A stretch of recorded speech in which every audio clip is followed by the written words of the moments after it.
చాలండి. ఆ రాజు చేసే పని ఏంటంటే తన అధిపతితో కలిసి, తన భార్యలతో కలిసి, తన ఉపపత్నులతో కలిసి విందులో కలిసి ఏం చేస్తున్నాడు? త్రాగుతున్నాడు. ఏమండి, ఈ బెల్షస్సర్కి ఇంకేం పని లేదు, ఎప్పుడు చూసినా త్రాగటం త్రాగటం త్రాగటం. తన అధిపతులతో కలిసి తాగుతున్నాడు, తన భార్యలతో కలిసి తాగుతున్నాడు, తన ఉపపత్నులతో కలిసి తాగుతున్నాడు, అందరికి గ్యాదర్ అయ్యి చేసి త్రాగుతున్నాడు. ఏమండి, దేవుని వాక్యం ఏమని సెలవిస్తుందంటే త్రాగుబోతులను తిండిబోతులను దరిద్రులవుదురు. ఏమండి, విన్నారా మాట? అలాగే సామెతల గ్రంథం 31వ అధ్యాయంలో ఏమని ఉంటుందంటే ద్రాక్షారసం త్రాగుట రాజులకు తగదు. ఏమండి, ద్రాక్షారసం తాగుట రాజులకు తగదు, అది ఎంత మాత్రం వారికి తగదు. మద్యపానాశక్తి అధికారులకు తగదు, మద్యపానాశక్తి అధికారులకు తగదు. ఒకవేళ వారు తాగినలా వారి కట్టడలను వారు మరచిపోతారు. ఏమండి, వారు దిక్కులేని వారికి, దయలేని వారికి వారు అన్యాయం చేస్తారు. కాబట్టి రాజులు, అధికారులు మద్యపానమును సేవించకూడదు. ఏమండి, రాజులు, అధికారులు మద్యపానం సేవించకూడదు అని చెప్తున్నారు. బాగుంది, అలా అయితే మేము సేవించొచ్చా అంటారేమో. లేదు, మీ దేహం అనే దేవుని ఆలయమైనది, దేవుని ఆత్మకు నివాసమైనది. ఏమమ్మా, ఇందాక పాట పాడే గుర్తుందా? ఇందాక ఎవరో పాట పాడారు, దేహం అనే దేవుని ఆలయం, అందులో ఆత్మ అనేది నివసింపబడుతుందని పాట పాడారు, గుర్తుందా? ఏమండి, ఏ వ్యక్తి కూడా మద్యపానానికి బానిసత్వం అవ్వకూడదు. దేవుని వాక్యం ఏమని సెలవిస్తుందంటే మీ శరీరానికి మద్యానికి మత్తులై ఉండకూడి, మద్యానికి మత్తులై ఉండకూడి. అయితే ఏం చేయాలి? ఆత్మపూర్ణులై ఉండడి. ఏమండి, ఈ కాలంలో చాలామంది 10th క్లాస్ పిల్లలు కూడా మద్యానికి మత్తులైపోతున్నారు. ఏవో మూవీ స్టార్స్, సినిమా స్టార్స్ని చూసి ఇన్స్పిరేషన్ తీసుకుని వారు కూడా వెళ్ళి తాగేస్తున్నారు. ఈ కాలంలో అనేక మంది యవనస్తులు ఏమండి న్యూ ఇయర్ పండగ వచ్చినా, క్రిస్మస్ పండగ వచ్చినా బైకులు వేసుకొని ఇరుగుతా మద్యపానం తాగిచ్చి తమ జీవితాన్ని ముగిచ్చేసుకుంటున్నారు. ఏమండి, సినిమాలో హీరో బండి అటు నడిపిస్తాడు, ఇటు నడిపిస్తాడు, చివరికి గెలుస్తాడు. వీళ్ళు కూడా గెలుద్దామని చెప్పి అటేస్తాడు, ఇటేస్తాడు, చివరికి యాక్సిడెంట్ అయిపోయి అనేక మంది యవనస్తులు చనిపోతున్నారు. ఏమండి, ఒక కుటుంబాన్ని పోషించాల్సిన భర్త త్రాగుబోతైతే ఆ కుటుంబానికి ఏ విధంగా నడిపించగలడు? ఏమండి, చాలామంది పనులకు వెళ్తున్నారు, 1000 వస్తాయి, 800 వస్తాయి, మొత్తం డబ్బులు ఆ త్రాగుడికే పెట్టేస్తే ఆ కుటుంబం ఏ విధంగా గడపడుతుంది? ఆ భార్యలకు ఎంత వేదం, ఆ కుటుంబానికి ఎంత నష్టం? ఏమండి, అది ఏ మనుషులకు తగదు. ఎందుకంటే దానివల్ల ఏం ప్రయోజనం? ఏమీ ప్రయోజనం లేదండి. ఏమండి, మన ఆరోగ్యం పోతుంది, చివరికి కిడ్నీలు, లివర్లు, హార్ట్ అన్నీ పోయిన తర్వాత ఏమండి బంగారం లాంటి భార్య, బంగారాంటి బిడ్డలు వాళ్ళందరినీ విడిచిపెట్టి వెళ్ళిపోవాల్సిందే. ఎంతోమంది పని కూడా చేయలేకపోతున్నారండి. త్రాగుడికి బానిసయ్యి ఎంతోమంది పని చేయలేక బయటికి వెళ్ళి అప్పులు తెచ్చుకొని మరీ తాగుతున్నారు. ఏమండి, ఎంతోమంది యవనస్తులు, ఎంతోమంది కుటుంబస్తులు కూడా మద్యపానం త్రాగి అప్పులు చేసి ఆ అప్పులు ఏ విధంగా కట్టాలో తెలియక చివరికి ఉరేసుకొని చనిపోతున్నారండి. ఎంతోమంది త్రాగుబోతున్న ఇల్లులో విడాకులు అయిపోతున్నాయి, భార్యాభర్తల మధ్య గొడవలు అయిపోతున్నాయి. దేవుని వాక్యం ఏమేమి సెలవిస్తుందంటే మీరు మద్యానికి మత్తులై ఉండకుడి, మద్యానికి బానిసలై ఉండకుడి. సామెతల గ్రంథం 20వ అధ్యాయం చదవండి.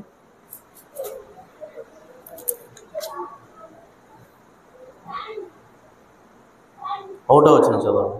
545వ పేజీ నెంబర్.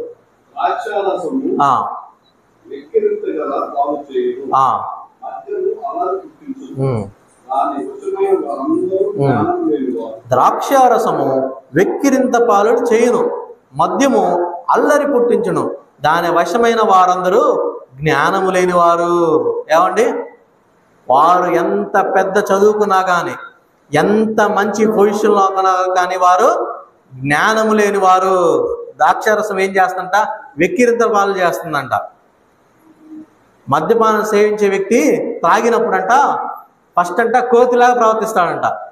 కోతిలాగా పిచ్చి పిచ్చి వేషాలనే చేస్తాడంట. అంత కామెడీలు చేస్తాడంట. అవతల వాళ్ళు వెళ్ళి జుట్టు పీకటం, చెవులు లాగటం, అన్ని పిచ్చి పిచ్చి వేషాలు వేస్తాడంట. దాని తర్వాత సింహం అయిపోతాడంట. సింహం అయిపోయి ఎరా రారా చూసుకుందాం రారా చూసుకుందాం అని చెప్పి వేరే వాళ్ళకి మీద వెళ్ళిపోతాడంట. దాని తర్వాత పంది అయిపోతాడంట. సింహం తర్వాత పంది అయిపోతాడంట.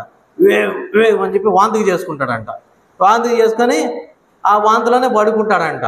గుర్రు అని చెప్పి చివరికి పిల్ల అయిపోతాడంట. అంతా మెలకు వచ్చిన తర్వాత ఏమండి లేచి అరే నేనేంది ఇలా చేశానని చెప్పి పిల్ల అయిపోయి అందరి ముందు దాక్కుంటా వెళ్ళిపోతాడంట. ఏమండి, రాజులకు తగదు, అధికారులకు తగదు, మనకి కూడా తగదు. ఏమండి, పొదిల్లో నేను ఒక దృశ్యం చూశానండి. ఒక ప్లేస్లో ఒక చిన్న పాప ఒక చేతిలో ఏమో ఐస్ క్రీమ్ పట్టుకుంది, ఇంకో చేతిలో ఏమో సిగరెట్ ప్యాకెట్ పట్టుకుంది. ఒక చేతిలో ఐస్ క్రీమ్ పట్టుకుంది, ఇంకో చేతిలో సిగరెట్ ప్యాకెట్ పట్టుకుంది. నేను పాలు తీసుకోవడానికి వెళ్ళా ఆ ప్లేస్కి. వెళ్ళినప్పుడు చూసినప్పుడు నాకు తెలిసిన బంధువులే వాళ్ళు. ఏంటమ్మా చేతిలో అని అడిగితే ఐస్ క్రీమ్ బాబాయ్ అని. ఆ చేతిలో ఏంటమ్మా అంటే తాతయ్య సిగరెట్లు తెమ్మన్నాడు బాబాయ్ అని చెప్పి. ఏంటి, ఒక చేత్తో ఐస్ క్రీమ్, ఇంకో చేత్తో సిగరెట్ ప్యాకెట్. ఇంకా నాకు పాప వచ్చి షాప్ ఉండి అరిచా, ఇంకేం చేస్తా, కవరన్నా ఇవ్వయ్యా ఆ పాపకి అని చెప్పి అరిచిన. తను పాడైందే కాస్త పిల్లల్ని కూడా పాడు చేస్తున్నారండి. ఏమండి, ఆ రీతిగా మనం ఉండకూడదు. ఇక్కడ బెల్షజర్ అనే ఒక రాజు ఏం చేస్తున్నాడు? మద్యం త్రాగుతున్నాడండి. మద్యం తాగుతా ఇంకేం చేస్తున్నాడు? అన్నిటికన్నా ఘోరమైన పాపం ఏం చేశాడంటే బెల్షజర్ అనే రాజు త్రాగాడు. సరే, దేవుని మందిరంలో ఒక ఉపకరణములు అన్నీ తెచ్చుకొని ఆ గ్లాస్ పెట్టుకొని దానిలో మద్యం పోసుకొని తాగాడంట. అర్థమైందా? దేవుని మందిరంలో ఒక గ్లాసులు ఉన్నాయి. సొలొమోన్ గారు కట్టించారు కదా దేవాలయాన్ని. ఆ మందిరంలో ఉన్న గ్లాసులు తెచ్చుకొని ఆ గ్లాసులో మద్యం పోసుకొని తాగాడంటండి. ఏమండి, పొదిల్లో ఉన్న పాస్టర్ గారు 3Ds చెప్తాడు. పొదిల్లో ఉన్న పాస్టర్ గారు జాన్ విక్టర్ అనే పాస్టర్ గారు 3Ds చెప్తారు. అదేంటంటే దేవుడు, దేవాలయం, దైవజనుడు. వీటి ముగ్గురుతో మాత్రం జాగ్రత్తగా ఉండాలి. ఏంటి? దేవుడు, దేవాలయం, దైవజనుడు, 3Ds. ఈ ముగ్గురితో జాగ్రత్తగా ఉండాలి మీరని చెప్తారు. అయితే కొన్ని సంవత్సరాలైన తర్వాత నాకేమనిపించిందంటే 3Ds అనే కాదు కానీ దేవునికి సంబంధించినది ఏదైనా జాగ్రత్తగానే ఉండాలండి. దేవునికి సంబంధించిన వాటిలో ప్రతి ఒక్క వాటి విషయంలో కూడా మనం జాగ్రత్తగానే ఉండాలండి. ఏమండి, మోషే గారు గుర్తొస్తారు నాకు ఎప్పుడు, ఎందుకంటే నేను కూడా సేవలో ఉన్నాను కాబట్టి. మోషే గారు ఏం చేస్తారంటే బండతో మాట్లాడమంటే బండని కొడతారు. ఏమండి, ఓ ఇశ్రాయేలు ప్రజలారా, ఓ ద్రోహులారా, మీరు ద్రోహులు, మీకోసం నేను నీళ్ళు తీసుకురావాలా ఏంటి అని చెప్పి దైవ జనాంగాన్ని అరుస్తారు. దాని యొక్క పరివాసనామం ఏంటంటే కానాను దేశంలో అడుగుపెట్టే ఒక గొప్ప భాగ్యం మోషేకు దక్కలేదు. ఓ మోషే, నీవు నన్ను మహింపరచలేదు, దైవ జనాంగం ముందు నీవు నన్ను మహింపరచలేదు కాబట్టి నీవు కానాను దేశానికి నీవు చేరకూడదు. దేవునికి సంబంధించినది ఏదైనా, దేవునికి సంబంధించిన స్థలాల విషయాలైనా మనం జాగ్రత్తగా ఉండాలి. ఏమండి, ఇక్కడ బెల్షజర్ దేవుడు తనకి మంచి రాజ్యం అప్పగిస్తున్నా తను చేసే బాధ్యత ఏంటి? అందరిని పిలిచి త్రాగుతున్నాడు, అధికారాన్ని దుర్యోగనం చేస్తున్నాడు. కాబట్టి దేవుడు దిగి వచ్చాడండి. ఆ ఒక గోడ మీద చేతులతో, ఇంతవరకు ఈ యొక్క అరచేతులతో రాస్తారు ఒక మాట రాస్తారు. మెనే మెనే టేకెల్ ఓ ఫారసీ అని ఒక మాట రాస్తాడు. అది అరబిక్ భాష. ఆ భాషను చూసిన తర్వాత ఎవరికి చదవడానికి రావట్లేదు. అక్కడున్న రాణులకు కానీ, అక్కడున్న అధికారులకు కానీ, ఆ యొక్క రాజులకు కానీ, రాజు భార్యలకు కానీ చదవటానికి రావట్లేదు. ఇంక ఫైనల్గా వీళ్ళు ఏం చేశారంటే దానియేలుని పిలుచుకొచ్చారు. ఫైనల్గా దానియేలుని పిలుచుకొచ్చారండి. ఏమండి, దేవుని యొక్క మాటలు, బైబిల్ చాలామందికి అర్థం కాదండి. బైబిల్ చాలామందికి అర్థం కాదు. దానికి దేవుని ఆత్మ ఉండాలి. ప్రకృతి సంబంధమైన మనిషికి దేవుని కార్యాలు అర్థం కావండి. ఏమండి, ఫైనల్గా దానియేలు గారిని పిలిపించారండి. అవును, అంత గొప్ప విందు జరుగుతుంది కదా, దానియేలు ఎందుకు అటెండ్ అవ్వలేదు? రాజు ఉన్నాడు, భార్యలు ఉన్నారు, ఉపపత్నులు ఉన్నారు, అధికారులు ఉన్నాడు. దానియేలు గొప్ప అధికారి కదా, అందరిలో పెద్ద అధికారి దానియేలు కదా. మరి దానియేలు ఎందుకు రాలేదు అక్కడికి? ఏమండి, 16 సంవత్సరాల్లోనే దానియేలు గారు ఏం చెప్పారంటే, నపుంసకుల అధిపతి వద్దకు వెళ్ళి, నేను ఈ ఆహారాన్ని నేను తినను, నేను ఈ ద్రాక్షారసం నేను త్రాగను అని చెప్పిన వ్యక్తి అక్కడ ఎందుకుంటాడు? ఏమంటే, దానియేలు గారు దేవుని యందు భయభక్తులు కలిగిన వ్యక్తి. కీర్తన గ్రంథం 1వ అధ్యాయము ఉంటుంది కదండి, అది చూసేది ఏంటండి? అది దాని బైబిల్లో చూస్తారా ఎవరైనా? ఏమని రాయబడి ఉంటుంది? దుష్టుల ఆలోచన చెప్పున నడువక, పాపుల మార్గమున నిలవక, అపహాసులు కూర్చున్న చోటన కూర్చుండా కా, యెహోవా ధర్మశాస్త్రం యందు దివారాత్రము ధ్యానించేవాడు ధన్యుడు. దానియేలు వాళ్ళతో కలిసి కూర్చోలేదండి. యెహోవా ధర్మశాస్త్రం నందు దివారాత్రము ధ్యానిస్తున్నాడు దావీదు యెరూషలేము దేవాలయం తట్టు తిరిగి మోకరించి రోజుకి 3 సార్లు ప్రార్థన చేసేవాళ్ళండి. ఏమండి, ఆ వ్యక్తి ఆ ఒక్క కంపెనీని కోరుకోలేదు. బైబిల్లో ఉంటుందండి, యోహాను రాసిన మొదటి పత్రికలో. ఏమండి, ఈ లోకమునైనను ఈ లోకములో ఉన్న వాటినైనను ప్రేమింపకుడి, ఎవడైనను లోకము ప్రేమించినలా తండ్రి ప్రేమ వారిలో ఉండదు. ఈ లోకములో ఉన్నదంతయు శరీరాశ, నేత్రాశ, జీవకుటంబము, అది తండ్రి వలన పుట్టినవి కావు, అవి ఈ లోక సంబంధమైనవే. ఏమండి, ఈ లోకము దాని ఆశయు గతించిపోవను గాని దేవుని చిత్తము జరిగించేవాడు నిరంతరం నిలుచును. దానియేలు గారు ఈ లోక ఆశలు కోరుకోకుండా తన్ను తాను ప్రత్యేకించుకున్న వ్యక్తి. ఒక రక్షింపబడిన వ్యక్తి అండి, ఒక రక్షింపబడిన వ్యక్తి అందరితో కలిసిపోడు. దేవుని వాక్యం ఏం సెలవిస్తుందంటే, అపోస్తల కార్యం 2వ అధ్యాయంలో ఏం రాయబడిందంటే, మీరు ఈ మూర్ఖులకు ఈ తరం వారికి వేరై రక్షణ పొందండి. మీరు మీ మూర్ఖులకు ఈ తరం వారికి వేరై మీరు రక్షణ పొందండి.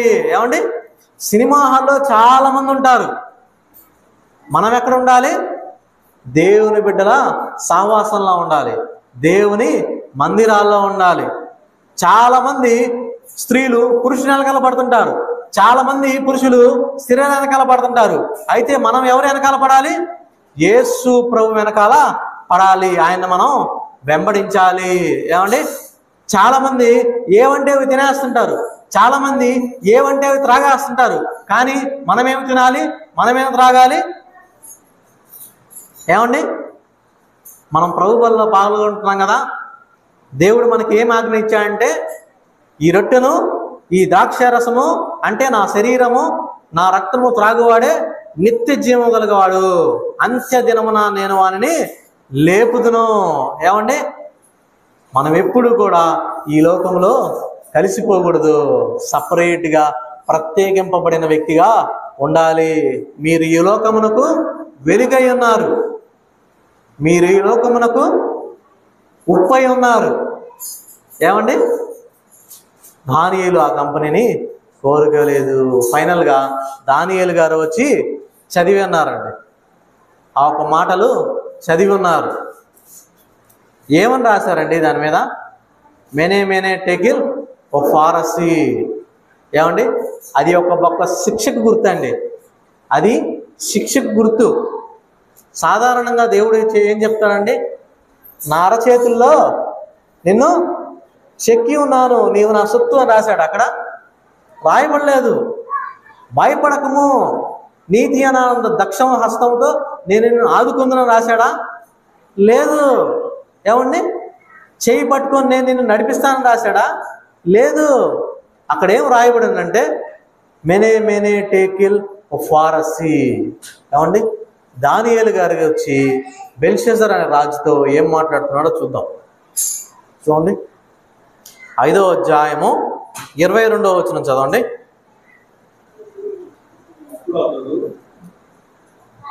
22వ వచనం. బెల్షెజరు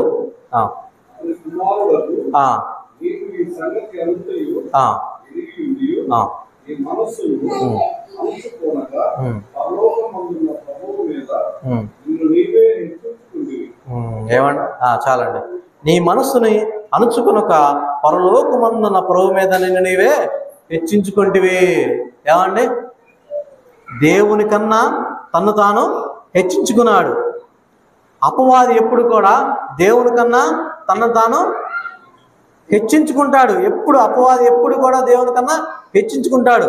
మొన్న క్రిస్మస్ రోజున మనం చూసాం కదా, హేరోదు రాజు యేసు ప్రభు మీద హెచ్చించుకుంటాడు. యేసు ప్రభు ఇంకో రాజు ఉండటానికి లేదు. దేవుని కన్నా తనకు తాను ఎక్కువగా పెట్టుకుంటున్నారు. ఏమండి, మన జీవితాల్లో కూడా దేవుని కన్నా మనం ముఖ్యంగా ఏం పెట్టుకుంటున్నాం? ఏమండి, మన జీవితాలు కూడా మన యొక్క ప్రయారిటీస్ దేవుని కన్నా పైగా మన ప్రయారిటీస్ ఏమున్నాయి? ఏమండి, సౌలు మహారాజుకైతే దేవుని కన్నా తన యొక్క పదవి ముఖ్యం తనకి.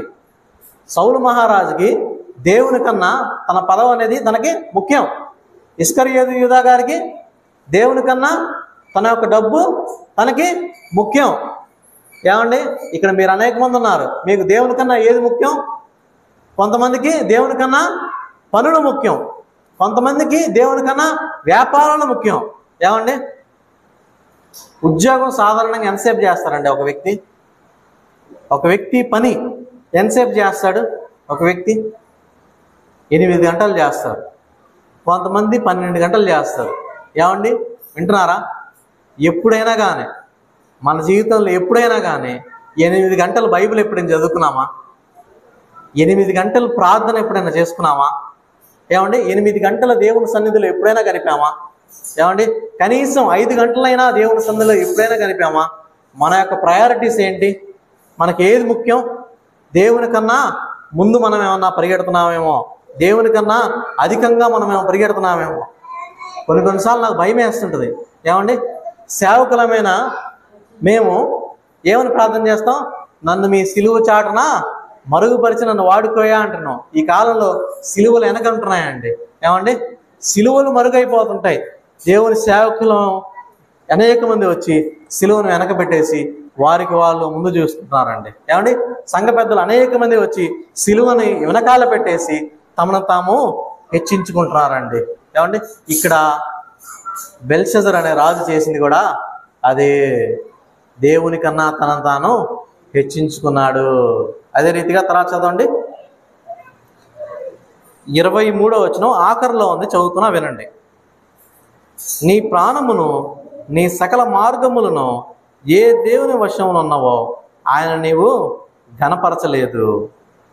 నీ ప్రాణమును నీ సకల మార్గములను ఏ దేవుని వశంలో ఉన్నావో ఆయన నీవు ఘనపరచలేదు. నా బైబిల్లో నేను ఒక మాట రాసుకున్నానండి. ఈ బైబిల్లో లేదు, పాత బైబిల్లో నేను ఒక మాట రాసుకున్నా. అదేంటంటే, నీ భవిష్యత్తు దేవుని చేతిలో ఉంది అని రాసుకున్నాను. ఫ్రంట్ పేజీలో ఏమని రాసుకున్నా అంటే, నీ భవిష్యత్తు దేవుని చేతిలో ఉంది అనే మాట రాసుకున్నా అండి. మన ప్రాణం దేవుని చేతిలో ఉంది, మన సకల మార్గాలు దేవుని చేతిలో ఉన్నాయి. కానీ ఇక్కడ బెల్షెజర్ అనే రాజు అవేమి పట్టించుకోకుండా, ఏమండి, దావీదు మహారాజు గారైతే నా ప్రాణమా యెహోవాను సన్నుతించుము, ఆయన చేసిన ఉపకారంలో దేనిని మనకు అని అంటాడండి.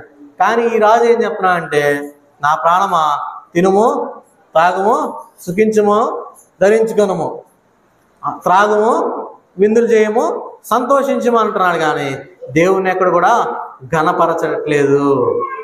ఆ తర్వాత ఇంకేం రాయబడి ఉంది? నీ సకల మార్గములను, ఏమండి, దేవుని వాక్యం ఏం సెలవిస్తుందంటే, నేనే మార్గం, నేనే సత్యం, నేనే జీవం. యేసే ఒక మార్గంలో నడకుండా ఇతనికంటూ ఒక సపరేట్ మార్గం అనేది పెట్టేసుకున్నాడు ఇతను. యేసు ప్రభువుల వారు మనకేం చెప్పిన్నారు? ఇరుకు మార్గమున ప్రవేశించుడి. ఇరుకు మార్గం యొక్క అంతం నిత్య జీవం. విశాల మార్గంలో మీరు నడవద్దు. విశాల మార్గం యొక్క అంతం మరణమే. ఏమండి, ఈ వ్యక్తి మరణం వైపు తన మార్గాలు పయనిస్తున్నాడండి. ఏమండి, నీ మార్గము యెహోవాకు అప్పగింపుము, ఆయన నీ హృదయ వాంఛలను తీరుస్తాడు. కానీ ఈ వ్యక్తి తన మార్గాలన్నింటినీ కూడా ఏమండి దుష్టుని వైపు మళ్ళించుకుంటున్నాడు. నీ దేవుని వశం ఉన్నావు, ఆయన నీవు ఘనపరచలేదు.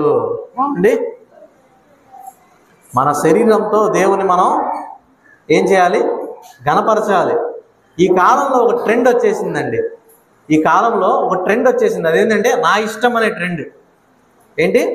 నా ఇష్టం వచ్చినంత చూస్తా, నా ఇష్టం వచ్చినట్టు మాట్లాడేస్తా, నా ఇష్టం వచ్చినట్టు వినేస్తా, నా ఇష్టం వచ్చినట్టు నడుస్తా. ఏమండి, నాకు ఇష్టం వచ్చిన పని చేస్తా, నేను ఎవరిని పడితే ఏమంటే అది వినేస్తా అంటున్నానండి. దేవుణ్ణి ఘనపరచలేదు. మన దేహం దేవుని ఆలయం కనుక దేవుని మనం ఘనపరచాలి. ఇక్కడ బెల్షస్సర్ అనే రాజు దేవుని ఘనపరచలేదు. ఏమండి, 25వ వచనం చదవండి. మెనే టేకిల్ ఉఫార్సిన్. ఈ వాక్య భాగం ఏమనగా, మెనే అనగా దేవుడు నీ ప్రభుత్వ విషయంలో లెక్క చూచిదాన్ని ముగించును. ఏమండి, లెక్క చూచి నిన్ను ముగించును. దేవుని వాక్యం ఏమని సెలవిస్తుందంటే, ఏమండి వింటున్నారా? మీ దేహంతో జరిగించిన క్రియలు అవి మంచివైనా సరే చెడ్డవైనా సరే ప్రతి ఒక్కరూ కూడా దేవుని న్యాయ సింహాసనం ఎదుట నించొని ప్రతి ఒక్కరూ లెక్క అప్పచెప్పాలండి. మన విషయమై మనం లెక్క అప్పచెప్పాలి.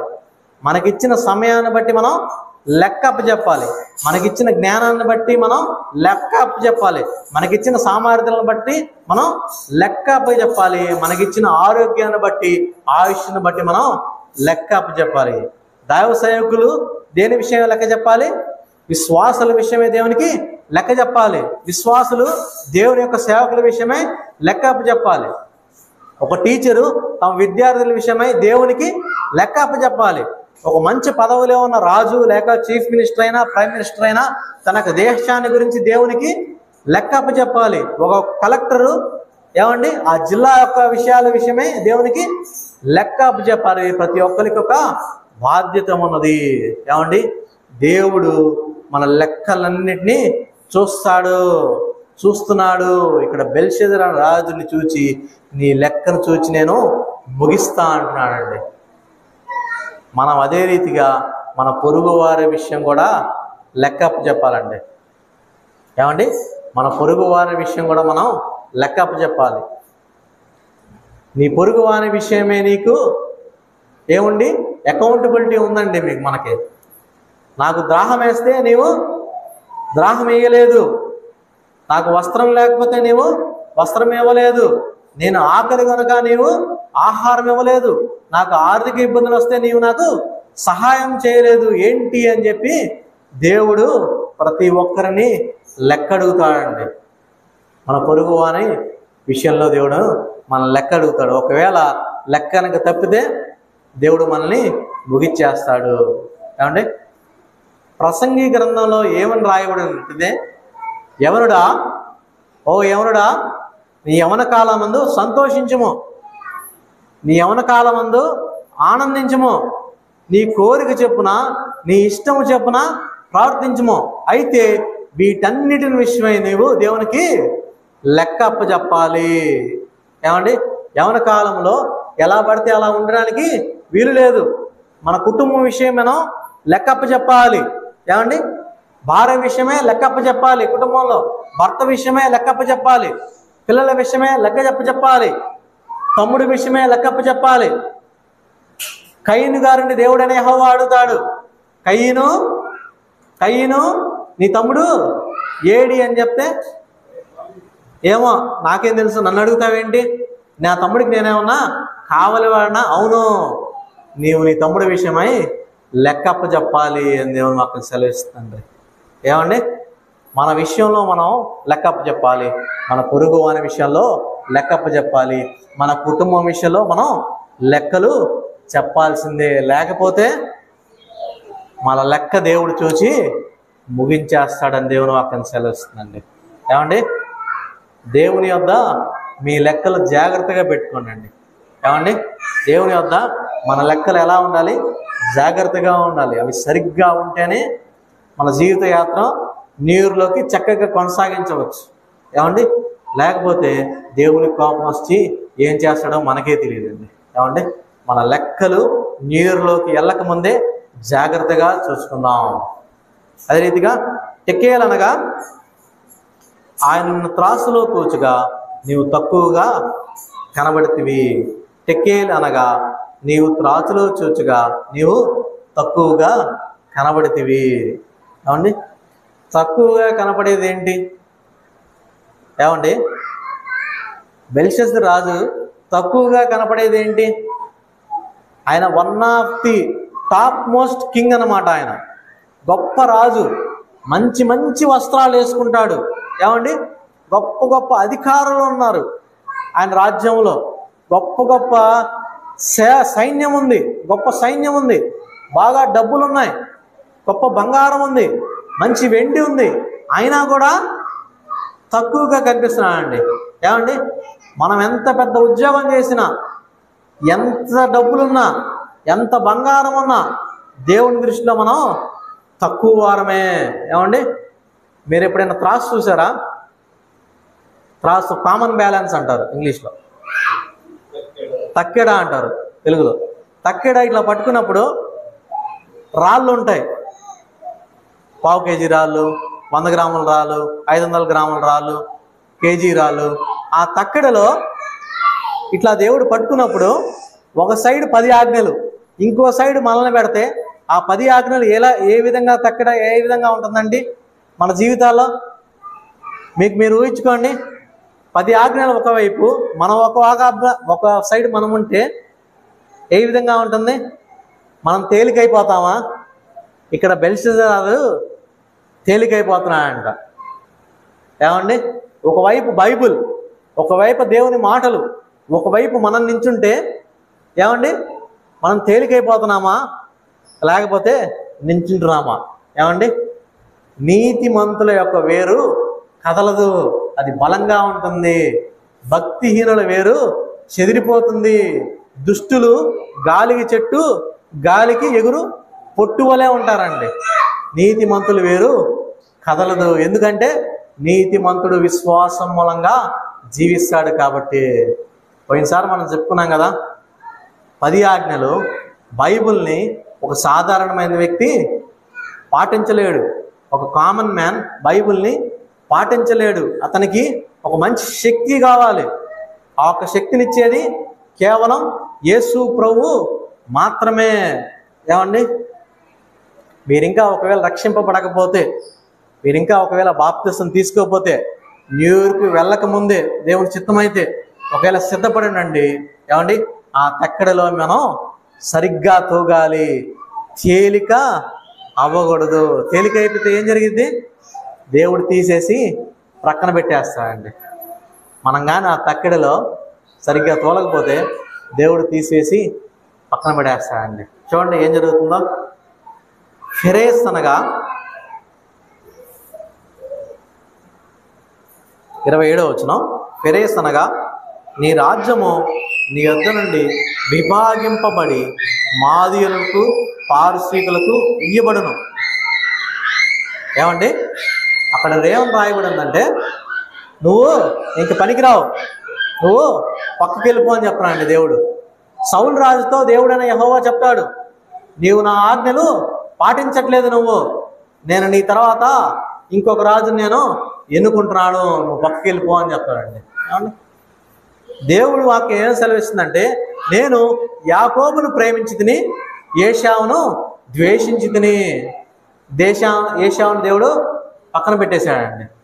12 మంది శిష్యుల్లో యూదా ఇస్కరియోతు గారు ఉరి పెట్టుకొని చనిపోయిన తర్వాత అతని స్థానం ఖాళీగా ఉంటుందండి. అతను పక్కన పెట్టేస్తాడు దేవుడు. ఇంకొక వ్యక్తిని ఎన్నుకుంటాడు. కొంతమంది మత్తీయ అంటారు, కొంతమంది అపోస్తలుడైన పౌలు అని కూడా అంటారండి. దేవుడు పక్కన పెట్టేస్తాడు అంటే దేవుడు పక్కన పెట్టేసాడానికి దానికి అర్థం ఏంటి ఏమండి? You are a failure, you are a failure, you are dismissed, you are suspended అనమాట. ఏమండి? అతని తండ్రి నెబుకద్నెజరు అనే రాజుని దేవుడు సస్పెండ్ చేసేసాడండి. కానీ బెల్షస్సర్ అనే రాజు బహు భయంకరుడు. ఆ వ్యక్తిని డిస్మిస్ చేసేసాడు దేవుడు, మరణానికి అప్పగిచ్చేసాడండి దేవుడు. ఏమంటే ప్రతిదానికి ఒక లిమిట్ ఉండిద్ది, ప్రతిదానికి ఒక లిమిట్ ఉండేది. మనం అంటాం కదా, తెగేదాకా లాగకూడదు. ఈ బెల్షస్సర్ అనే వ్యక్తి తెగేదాకా లాగాడండి. ఆ త్రాసులో తూచినప్పుడు ఏమండి, త్రాసులో తూచినప్పుడు అతను బరువు లేడు, తేలిపోయాడండి. ఏమండి? ఇక్కడ దేవుని వాక్యం ఏం సెలవిస్తుంటే మాదీయులకు పారసీయులకు ఇవ్వబడును. ఏమండి? దేవుడు ఆ వ్యక్తిని పాతాళానికి అప్పగించేశాడు. ఏమండి? దేవుని వాక్యం ఏం సెలవిస్తుందంటే దొంగ త్రాసు యెహోవాకు హేయము, సరి అయిన గుండు ఆయనకి ఇష్టము. దొంగ త్రాసు యెహోవాకు హేయము. అపవాది ఏం చేస్తాడంటే దొంగ త్రాసు ఒకటి పట్టుకొని వస్తాడు, దొంగ త్రాసు పట్టుకొని వస్తాడు, దొంగ బైబిల్ ఒకటి పట్టుకొని వస్తాడు. అపవాది చూస్తాడు, ఇంకా 15 సంవత్సరాలు కదా, ఇంకా ఏం కాదు, జీవితాన్ని ముందు కొనసాగించు అంటాడు. ఇంకా 30 సంవత్సరాలు కదా, ఏం కాదు, జీవితాన్ని కొనసాగించు అంటాడు. సిలువ మీద దొంగ ఏమన్నా మొదటిలో రక్షింపబడ్డా? చివరిలోనే కదా అని చెప్పి ఇదిగో ఈ త్రాసు చూడండి, దొంగ త్రాసు పట్టుకొని వచ్చి ఆ వ్యక్తిని మోసం చేస్తాడు. చివరికి అతన్ని మరణానికి అప్పగిస్తాడు. అసలు బెల్షస్సర్ అనే రాజు, నాకు ఎక్కడ ఆశ్చర్యకరమైన విషయం ఏంటంటే బెల్షస్సర్ అనే రాజు ఆ చేతి యొక్క రాతను చూసి మొదట్లో వణికిపోతాడండి. చూడండి ఆ వచనం, 5వ అధ్యాయం 6వ వచనం చాలా ఆశ్చర్యంగా ఉంటుంది నాకైతే. 5వ అధ్యాయం 6వ వచనం, అతని ఆ హస్తమును చూసి అతని ముఖము వికారమాయను, అతని మనస్సునందు కలవరపడిపోయాడు, టెన్షన్ పడిపోయాడు, విత్తరపోయాడు, బాధపడిపోయాడు. అతని నడుము కీలు వదిలి అతని మోకాళ్ళు గడగడ గడగడ గడగడ గడగడ గడగడ గడగడ వణికిపోయానంట. ఎప్పుడు? హస్తమును చూసినప్పుడు. సరే, అర్థం కాలేదు. దానియేలుని పిలిపించుకున్నాడు. పిలిపించిన తర్వాత ఆయన ఒక మాటలు విన్నాడు. విని ఏం చేశాడంటే ఏమండి, విని ఏం చేశాడు? కాము వెళ్ళి పడుకున్నాడండి. అర్థమవుతుందా? మనం కూడా దేవుని వాక్యం విని కాము వెళ్ళి పడుకోవాలి, అవునా? ఏమండి? ముందేమో వణికిపోయాడు ఆ హస్తం చూసి. దానియేలు మొత్తం నీట్గా వివరించి ఎక్స్ప్లెయిన్ చేసిన తర్వాత ఏమో సైలెంట్గా వెళ్ళి పడుకున్నాడండి. అదే నాకు అర్థం కావట్లేదు. ఈ కాలంలో చాలా మంది మనం కూడా వాక్యం వినేసి మనం ఏం చేస్తున్నామంటే సైలెంట్గా వెళ్ళిపోతున్నామండి. బెల్షస్సర్ రాజు ఏం చెప్పాడంటే, అబ్బా దానియేలు సూపర్, దానియేలు నువ్వు చాలా బాగా చేసావని చెప్పి మెడలో బంగారు హారాన్ని గిఫ్ట్గా ఇస్తాడు. దానియేలుకి బంగారు హారాన్ని గిఫ్ట్గా ఇచ్చి ఏమండి మంచి వస్త్రాలు తొడిగించి, అబ్బా దానియేలు జై జై, దానియేలు జై జై అంటున్నాడు ఇక్కడ రాజు. ఏమండి మంచి అధికారం ఇస్తాడు. అప్పుడు దాకా ఒక పోస్టులో ఉంటే ఇంకో పోస్టులోకి హెచ్చిస్తాడు బెల్షస్సర్ అనే రాజు. ఏమండి ఈ కాలంలో దేవుని యొక్క సేవకుల్ని కూడా ఏమండి అబ్బా భలే చెప్పారండి, భలే చెప్పారండి, మా పాస్టర్ గారండి భలే చెప్పారండి అంటున్నారు, ఇంటికి వెళ్ళి పడుకుంటున్నారండి. ఒక వ్యక్తి ప్రసంగం బాగా చేసినంత మాత్రాన అది అతని సామర్థ్యాన్ని బట్ట కాదు, అతని సామర్థ్యాన్ని బట్టి కాదు. ఒక వ్యక్తి ప్రసంగం బాగా చేయలేకపోయినా కానీ అది తన అసమర్థత కాదు. అపోస్తలుడైన పౌలు గారు ఏమంటాడంటే, నేనేమై ఉన్నాను అది కేవలం దేవుని కృప వల్లనే అయి ఉన్నాను అని చెప్తాడండి. ఇక్కడ నా రాజు ఏమంటండి సైలెంట్గా ఇంటికి వెళ్ళిపోయాడు. దాని తర్వాత మరణించాడండి. మన జీవితాల్లో కూడా ఏమండి ఆఖరి ఆదివారాల్లో మనం ఉన్నాం. ఏమండి ఆఖరి ఆదివారాల్లో ఉన్నాం. మనం ఈ వాక్యం విన్నాం, బెల్షస్సర్ రాజులాగా మనం విన్నాం. నువ్వు లెక్క సరిగ్గా లేదు నీ దగ్గర, నువ్వు త్రాసులో చూడగా నువ్వు తక్కువగా ఉన్నావు అనే మాటలు మనం విన్నాం. మనం కూడా ఇంటికి వెళ్ళి పడుకోకూడదు. న్యూ ఇయర్ లోపల అడుగుపెట్టే రోజుల లోపలే మనం మన లెక్కలు మనం చూసుకోవాలి, మన త్రాసు జాగ్రత్తగా ఉండాలి. ఎంతోమందికి అండి ఈ వాక్యం వినే భాగ్యం ఎంతోమందికి లేదు. అది మనకే దేవుడు మనకి అనుగ్రహించాడు. ఏమండి, అనేక మంది ప్రపంచంలో ఉన్నారండి. ఏమండి, పిలువబడిన వారు అనేకులు. ఏమండి, కానీ దేవుని వద్దకు వచ్చిన వారు కొందరే. ఏమండి, ఆ కొందరిలో మనమందరం దేవుని వద్దకు చేరాలి. అటువంటి ఒక గొప్ప భాగ్యం పరిశుద్ధాత్మ దేవుడు మనందరికీ కలుగుచేయను గాక. తల వంచండి, ప్రార్థన చేసుకుందాం.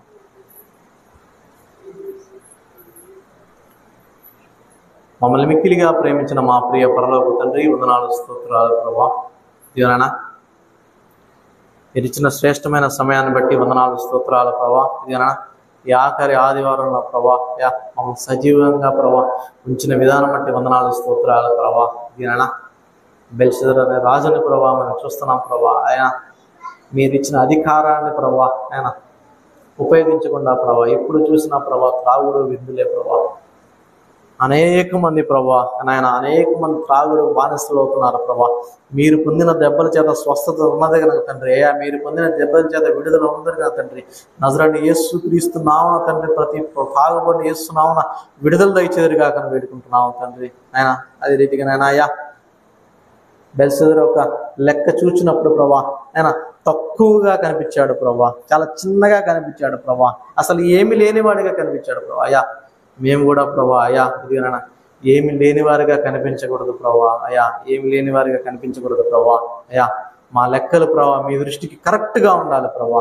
బలా నమ్మకమైన మంచి దాసుడు అనే రీతిగా ప్రభా మా లెక్కలు ఉండాలి ప్రభా. మీరు తూచినప్పుడు ప్రభా ఇదే నాయనా మీరు విశ్వాసము చేత కృప చేతనే రక్షింపబడి ఉన్నారు.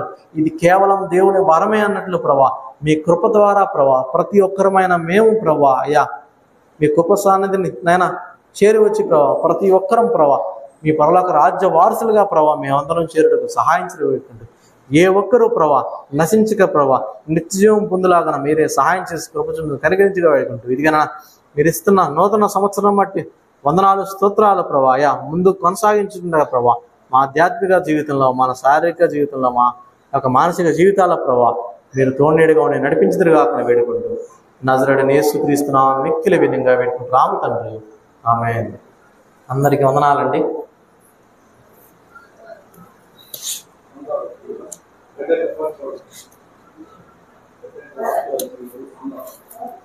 Come on.